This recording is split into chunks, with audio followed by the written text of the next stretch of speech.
if one person sees us and decides to go for it with their own band or pick up an instrument or take up writing or write poems or whatever it is, but just decide to be who they want to be, then what we've done is all worth it.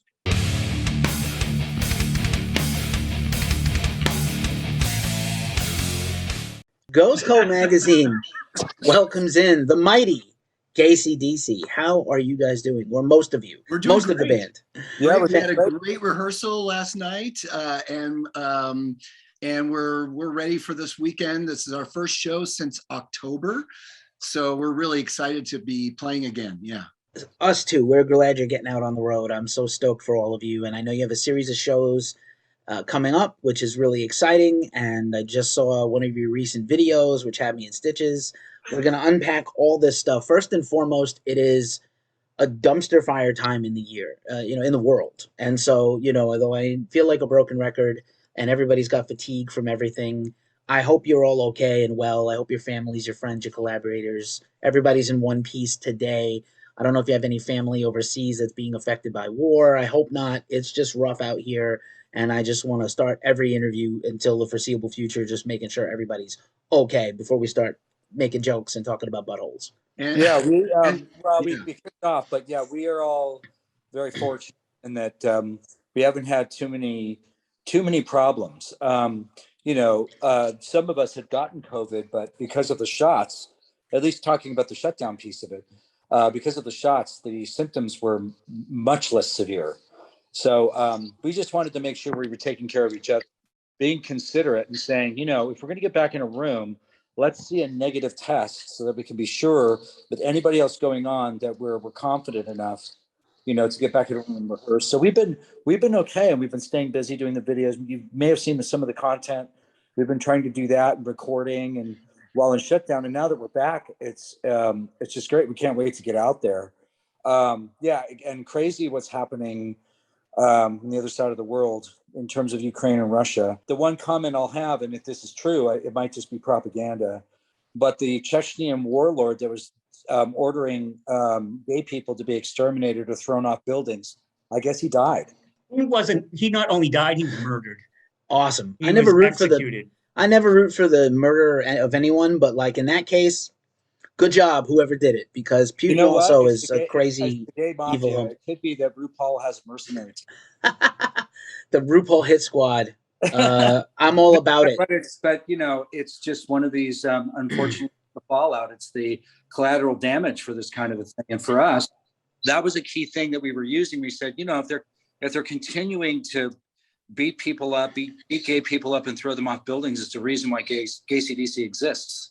Yeah, or writing laws about how not to talk to children about the possibility that they may have some differences than other people.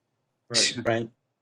Yeah, basically, institutionalized intolerance and hatred, which is horrible and unacceptable in any society. Yeah, Putin's I didn't know he was religious. I thought he was, from the KGB and a old school socialist and that he might be atheist, but apparently he's very religious and super homophobic. So fuck him doubly. And, in general, it breaks my brain, the amount of work it is to be, intolerant and, people just want to live, and really anybody else's lifestyle. I always say this, like someone else's lifestyle doesn't impinge on yours. That's what freedom is. You be you, I'll be me, and we don't have to agree. But people are idiots and horrible, and they go right to the base feelings of hatred and rage for no reason, and irrational shit too. You can do that on the phone to say, if you don't agree with me, I'm completely cancel you. I don't care if you're a relative or not. Oh yeah. I mean, weird mindset that we can't have differences or that you get canceled. Yeah, it's just ridiculous. And on the other side, I don't know what, across all different walks of life and across all the different battles for all of us, like, what is we're not going to fix world peace today, us, the four, I wish we could, but, I would say that, I go back and forth between we don't want you anyhow. We're never going to be an ally. If you're going to just be an enemy, then you be over there. But, at a certain point, that also just continues, when we never find a common ground? Can we never get together and accept each other anyway? Like, we also have to we don't have to accept them. That we want them to accept all of us, whatever our us is. But I just don't know, it's just so wild to me that we're still these things from my childhood are still more as relative as ever, and it's sad to me that it is. But I'm Well, glad you Keith, guys exist. Keith, we've experienced some of the opposite of that since we started this band. When we first started it, we kind of did it for shits and giggles, kind of thought like we'd play a few shows, maybe play the Eagle, play for our friends. And then we were like, well, we'll probably play for, all the gay festivals, all the prides. And it's kind of been the opposite of that.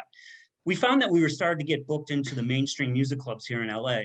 And what we found was a crowd that not only was accepting, but got it and was on the ride with us. And every comment after every show was, oh my God, you guys are amazing. And oh my God, you're so funny. And you do the music spot on. We can tell that you love AC/DC, but thank you for doing this. And it was a very straight crowd that we're playing to. So it kind of surprised us all. And we were thinking, well, okay, we didn't see that one coming. So we realized that every time we play and our name is up on the marquee, we're a potential target. Gay is right in the title. But we said, if one person sees us and decides to go for it with their own band or pick up an instrument or take up writing or write poems or whatever it is, but just decide to be who they want to be, then what we've done is all worth it. So we have found the good side of some of humanity, but there is a lot of negative right now, and it's kind of hard to see that. And we're excited to be going out on these shows because it gives us a chance to reconnect with those people that we affect, and they in turn affect us. Amazing. And thank you for saying all that. And yeah, of course. And, the main thing is humor bridges all things. Humor breaks down all walls and barriers. And, obviously AC/DC, I know it's been said, the most heterosexual band ever. They're the horniest on main band ever. I mean, like, you guys have covered all the classics, but like Big Balls is like literally the most randy song ever. And it was from like a very conservative time in the world in the mid 70s, Thatcher and Reagan and, things like that. But like it is, it's just like he wasn't even playing around. Bon Scott wasn't even trying to hide the metaphors even well. He wasn't even, he was a cunning linguist, but he wasn't trying to disguise anything. And also AC/DC's first television appearance, he went on stage as Pippi Longstocking. So well there you done. Go. He we took our cues from Bon, really. I mean, Bon was cued into like the Fet Life before it was even a thing publicly. Exactly. And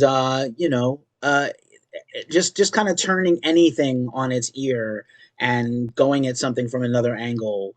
And I'm gonna have all the unintentional puns now, but because it's late in the day and my coffee's run out of me. So just this is just gonna go. We're gonna drill down and unpack everything. And so we were very lucky in the fact that Chris with his other band are also kings, or should I say queens, of disarming people with humor.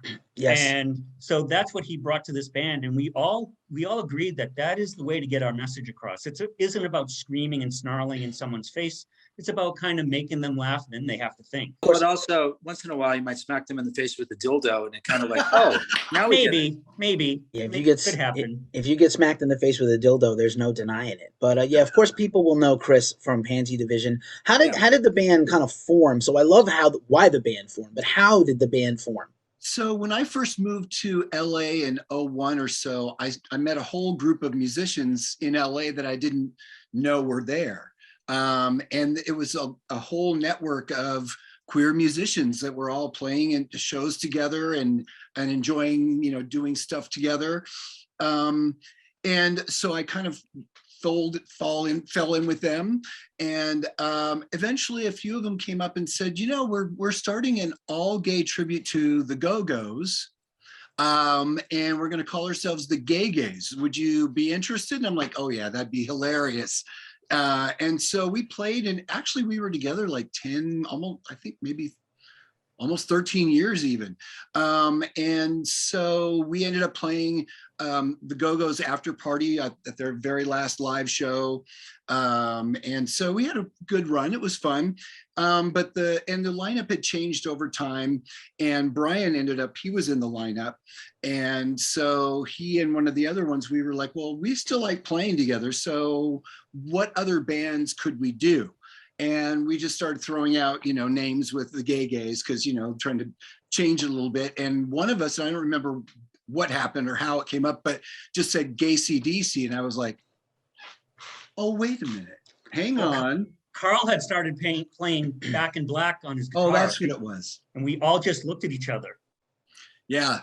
And I think right then, it was even like within a few minutes or so, I realized, oh, I think I have a logo in mind. I think I have, I think I can picture how this would work. And it just kind of fell into place. Although I will say I was the bass player in the Gays, and because I was the bass player in Pansy Division. And so we looked for quite a while for somebody to sing. And either they were like, nah, I just don't like AC/DC that much, or they just didn't think they had the voice for it. We even had one guy who said, well, can you just do it, but not call it GAYC DC, and we don't have to really play up the gay thing. We're like, bye. And so eventually I said, well, guys, I really think this is a good idea. Maybe let me try to be the lead singer and see what you guys think. And I was really nervous. I was sweating. And they were like, oh, no, you've got it. Let's do this. And then we were able to bring in Glenn on bass. So, I've known him forever. So it was good. I will say that in that very first instant when we came up with the name, I've never seen someone's brain work so quickly that you can actually see it. Like Chris's eyes rolled back in his head, and within 5 minutes he had the logo. He had the divinated. He had the bolt with the feather boa on it. We started going out with some of the song titles. So within 5 minutes, this band's structure was pretty much set. Yeah. Yeah, I had a good idea of what I thought the lead singer would do. So, I mean, it's not what I normally would do. So it was good challenge. It's been a really good challenge. And I really understand something else about bands, because I've always been in a band. I've never been a lead singer only.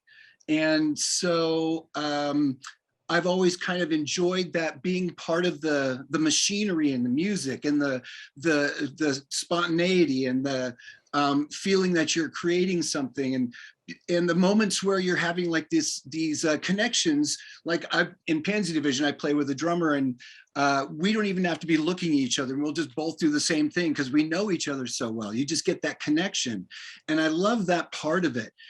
When I stepped out of it, now I'm just the lead singer, and I'm watching a great band rehearse.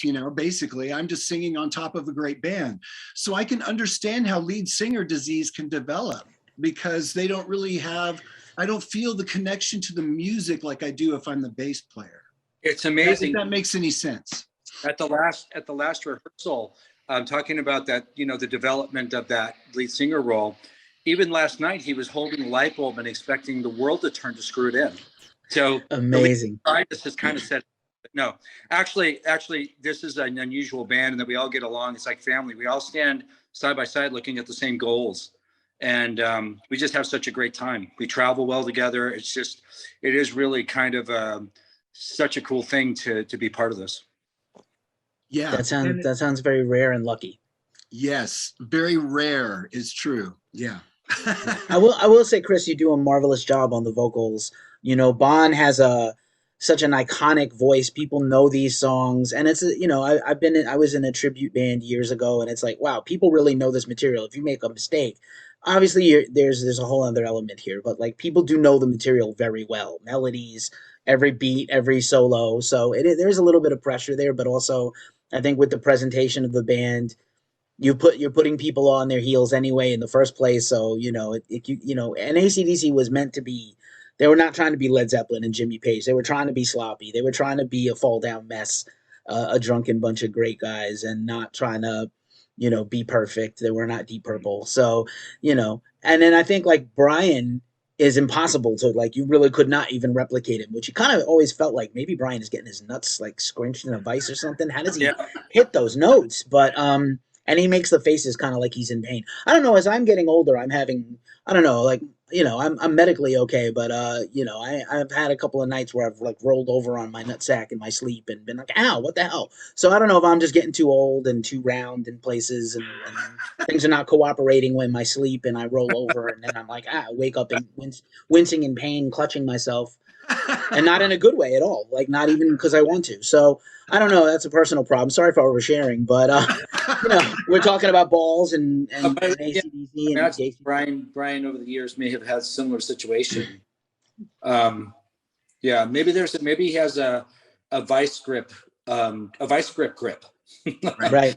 I mean, you need some kind of nighttime cup protection. Yeah. It's tough because I struggled with not having a voice that's high enough for what I would like, So I have to cheat a little bit, but I basically do certain places in songs. I will do the same note arrangement and how it flows, but I'll maybe do it a third or fifth down. So I'm singing harmony to what the real line would be. So it feels familiar a little bit, but because I don't have that voice, I just don't. So, but I've learned how to get up that high on occasion enough to make it work. So it's tough. I mean, those guys, they work, it's a lot of core, I'm really working that core at the same time to get the voice to do exactly that. I've watched some of your videos online, not just your music videos, but your live performances. People have posted their own videos. You've posted some stuff. And I think the crowd is also like basically singing right back to you. Exactly. So that's also really cool, and maybe even a deeper experience somehow than just having you completely copy the band. You're actually also putting your own spin on it, whether it's because you need to or not. And maybe the fans are getting even a little more out of it because they're already singing along to the well-known choruses and stuff. So that's really cool. And the whole band too. Like I said, I think people really, it seems like it's a big party and everybody's having a ball. Yeah. We made it a point to make this more interactive. We wanted to break the barrier of the stage, make the whole venue, the venue is the stage, and we bring them into it. So, and it's confrontational in an entertaining way. So we get in people's face. I mean, I can't count how many times I've done lap dances during guitar solos. Amazing. Yes. And it is funny to see a straight crowd singing along to PNP with knowing most of them have no idea what it means, but but they get it. They're singing along and they don't even question it. Oh, I saw it. We were at Long Beach and there was a guy with his girlfriend there and he asked her permission visually. And then he grabbed that dildo and he just started the Seven Veils of Salome sort of dance with this dildo. And he got permission from her. It was just awesome. That is insane. That's super random and amazing. My mother was a dance teacher and a choreographer, and she used to do the dance of the Seven Veils, and that's how I kind of like got introduced to being an ally as a child, because my mother was a dancer and her dance troupe was every color of the rainbow and every letter of the alphabet, and we were just like, this is who we are, and that's it. And you just saw. You'd be a little kid in the dressing room with naked women and naked men, and it was nothing. There was no shame, and it was not. We never judged anybody. And I feel like I grew up in New York City, so I literally worked as a teenager around Stonewall. So I come from that neighborhood, and I come from that environment. As I like to say that I'm straight but not narrow, because that's how I was raised. But not everybody has that experience. So the fact that you guys are breaking down walls and really opening people up, you may convert some skeptics out there. Just disarm people. It's just disarming people these days a little bit. You're here to have fun. We see people that have weathered ACDC t-shirts because they were at that tour in 1980, whatever. And, so there's some people that sit there with their arms folded for a few songs and saying, this better be good. And by the third or fourth song, they're wearing one of our hats, one of the boas, and they're singing along. So it's great that we can disarm a variety of different people.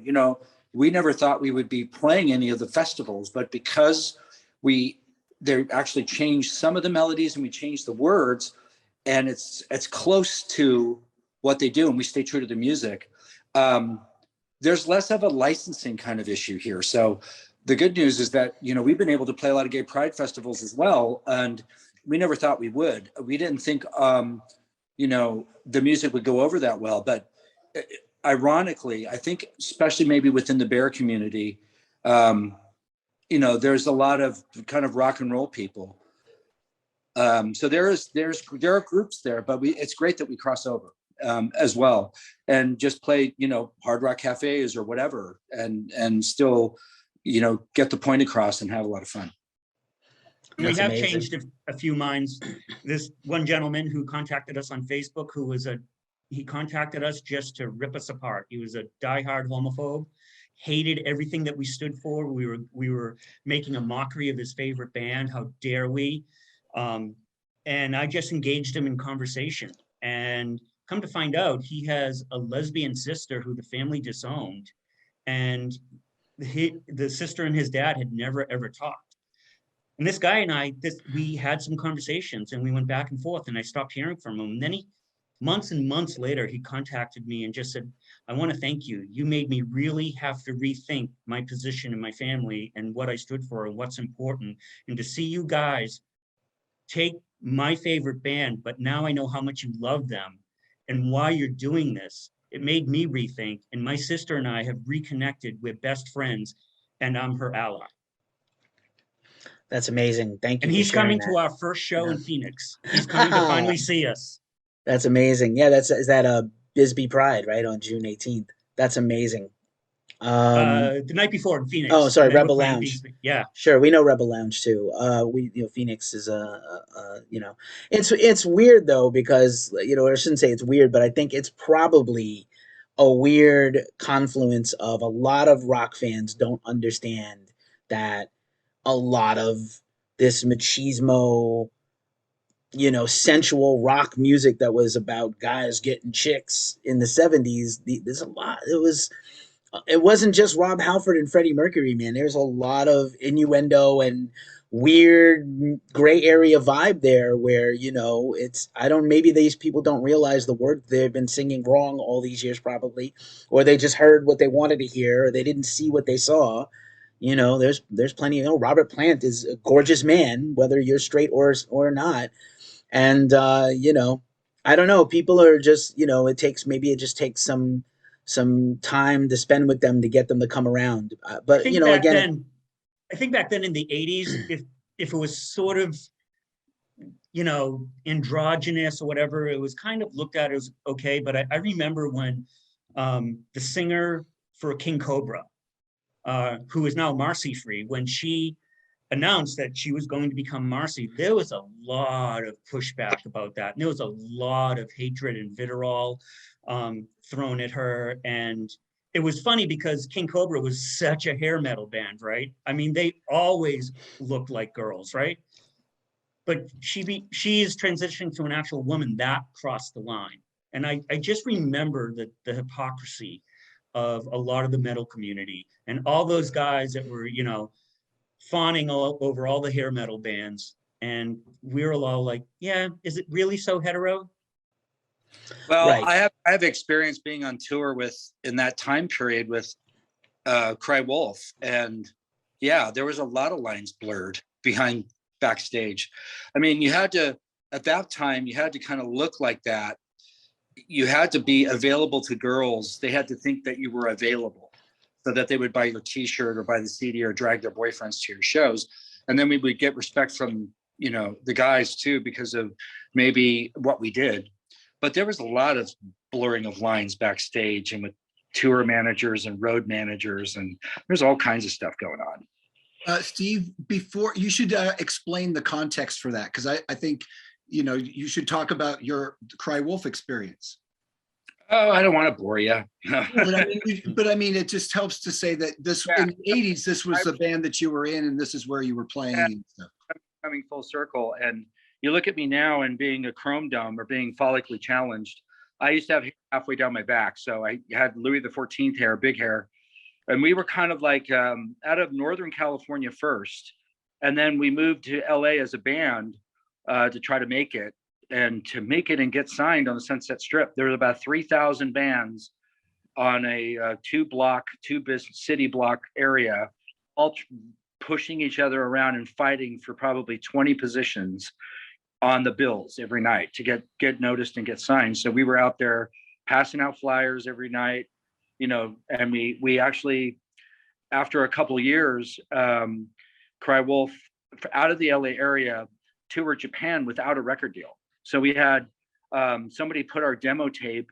There was a company out of Japan that put our demo tape and produced it and distributed it in Japan. So we went over there as an unsigned band.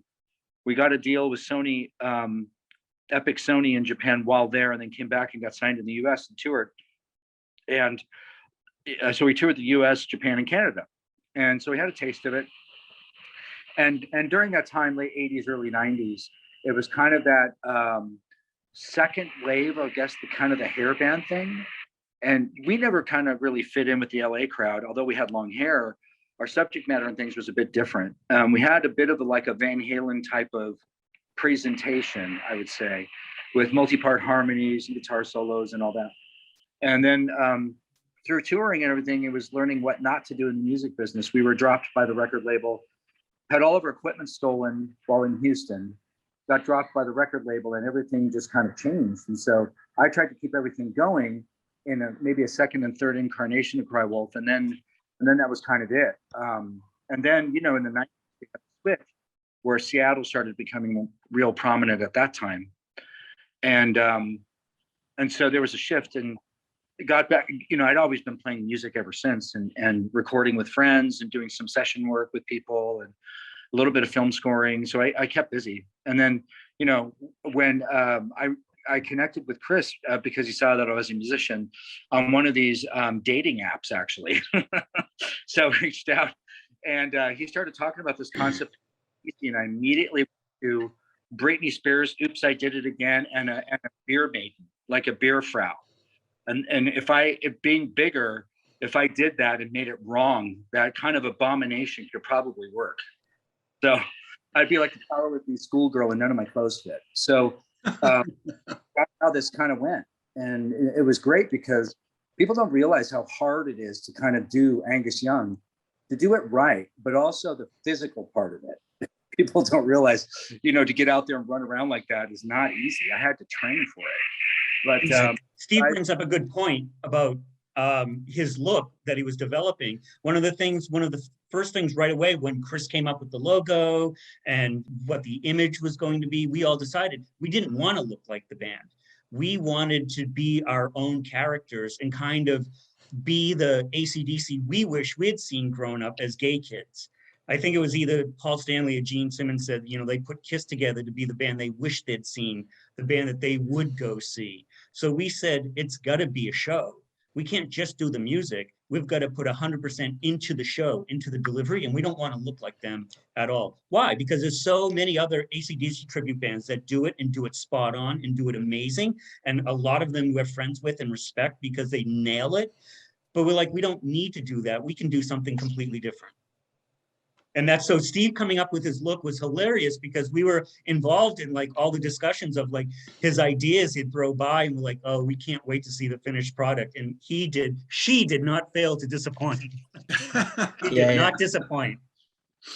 You're all amazing live, and just the whole visual presentation of the band and the songs and the performance is amazing. And you know, KISS kind of paved the way, as my very early childhood band says all kinds of things about me probably, but KISS Dynasty is certainly the most glam fey thing ever, from the rock world, of a bunch of dudes in clown makeup singing about girls, and you know, Gene's overcompensating for sure, as was Paul forever, but I love them dearly, and you know, again, a KISS fan for life. I think my first vinyl was KISS. So you know, it's fortunate that we have these times where we can, you know, we're going to get people to hopefully evolve. People who are in on it, people who get it immediately and it clicks with them, awesome. Built-in audience. Everybody else, it's like AA. We'll take you when we take you. You can come in any condition. We'll take you eventually. And, you know, that's the difference between, I think, when you look at these you know, we didn't draw the battle lines, or marginalized communities didn't draw the battle lines. I'm saying the great royal we, not me, but these battle lines were drawn by other people who have hatred and not joy. And so, you know, let's bring that joy, let's bring that rock, that joie de vivre to everybody.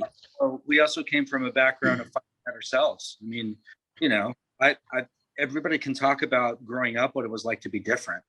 I didn't fit in any particular group. You know, I was stabbed. I had orange juice containers full of piss thrown at me regularly, beer bottles thrown and cracked my teeth, like, you know, jumped, had my face rammed into drinking fountains just because I was different, didn't belong to any particular group. So, you know, for me, it was just like, I don't need to belong to your thing. I don't belong. I'm gonna go find it somewhere. My family is out there somewhere, and I'm gonna find it. And it's just going to have to be on my terms, because I fought hard to get where I am, and more so, I think, just because of being gay and others not understanding it, or I trigger something in them where they question their own sexuality and they get nervous about it. Ooh, so you know. And then when I found these guys, it was like, not only is this a band and these guys are like family to me, but it's we also have a purpose. We're not just dudes in a band. I like that there's an additional purpose, and not getting on a soapbox, but again, disarming people through entertainment.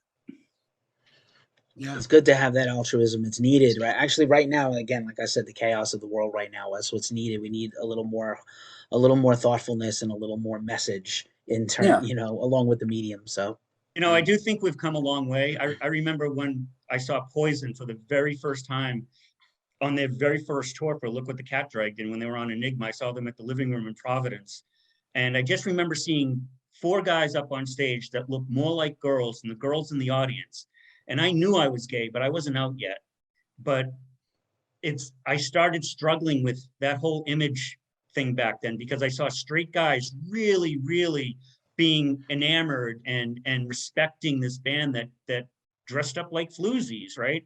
First of all, Poison's totally stole Kix's stage show, for the record. You know, let's just get that off the book right now.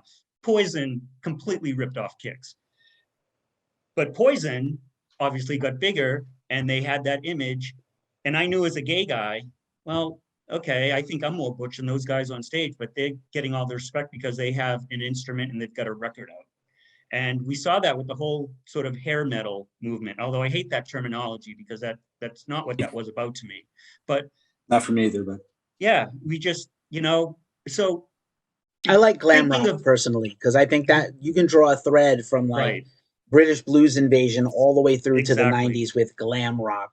And and hair metal was the pejorative, honestly, as a thrash metal person and that kind of scene. I think hair metal was the pejorative of macho thrash metal dudes who were insulting the glam rock guys, who, by the way, your thrash metal dudes, no relationships, no men or women interested in them, because all you do is drink beer and play riffs. And we're making fun of the other people who, of course, you know, can get, you know, companionship, which we couldn't. So yeah, hair metal was an invented term to be as a put down for those of us that liked Motley Crue on their Theater of Pain album, and, you know, all those bands. You know, the thrashers would say, "Oh, hair metal sucks, man." And well, hey, I grew up in the San Francisco Bay Area, and some of my students went on to do great things.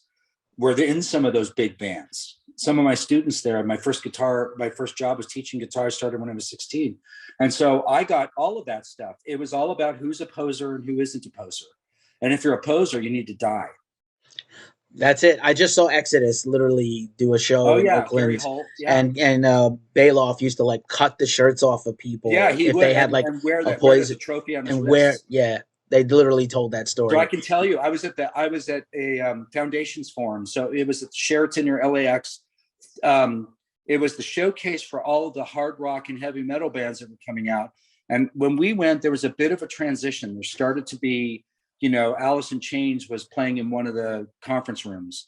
Then Pearl Jam was on a committee that was talking, or a panel. And we were doing a little bit of a signing thing, Cry Wolf was, and we came up, and the guitar players from Exodus came up because they knew some of my students and were in other bands like Machine Head and some of the others. And they come up to me, and it's so funny because I got the backhanded respect, and I took it, because he said, you know, your band fucking sucks. I mean, I get intoxicated just from the hairspray alone. You guys fucking suck, but you're a good guitar player.